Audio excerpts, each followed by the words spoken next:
How to buy gems in this shop in Duolingo. Hello everyone, welcome back into the channel. In this video today, I'll guide you through the steps on how you can buy gems in this shop in Duolingo.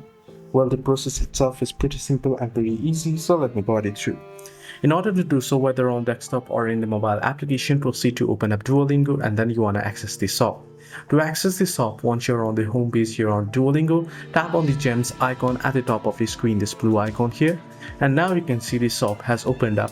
Scroll down below and you should be able to find the option to buy gems. You can see I can purchase 1200 gems for 0.99 US dollars, or I can purchase 300 gems for 1.99 US dollars, or 6500 for 3.99 US dollars. So you can proceed to purchase it, tap on it, whichever option that you would like to purchase, and you'll have to enter in and proceed with your payment method here.